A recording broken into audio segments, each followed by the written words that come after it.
So in this case, yes. in this case, the supposedly sitting Senate President Alan Cayetano, sino bang pinapakinggan, Willard, ngayon ng administrative staff?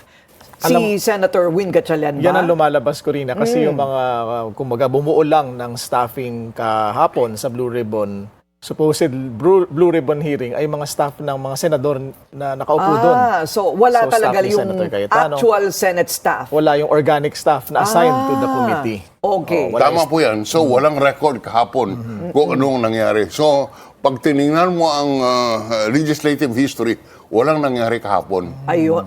Ganun po ba yun? Ganon yun. Okay, so where will this go? Sabi nila, baka magkaroon po tayo ng 2 Senado. Posible ba yun?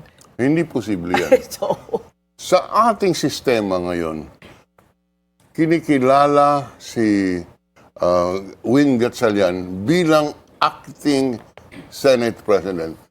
Subject of, kaya po dapat ginagampanan nila ang lahat nilang trabaho. Dahilan sa, yan po ay mayroong presumption of regularity. Ang ibig sabihin, regular at tama yung ginagawa nila hanggang sabihin ng Korte Suprema na mali.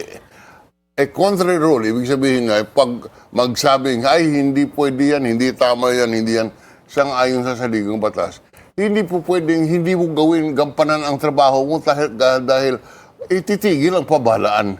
Ngunit dapat ituloy mo at lahiyaan mong mag-question sa Korte Suprema ang kabilang grupo questioning the legitimacy of your presidency. But in the meantime, may regularity in the performance of functions, yan po ay nasa ating batas.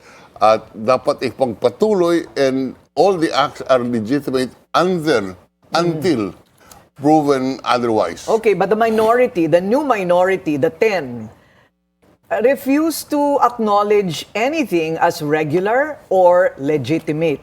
Tama po, kay- Corina. You do not expect them to respect it. I am talking about the presumption in law. In law. Presumption in law. Yan po ay sa ating batas, ang presumption illegal. Legal ang kanilang ginawa at sang-ayon sa saligang batas until reversed by the Supreme Court.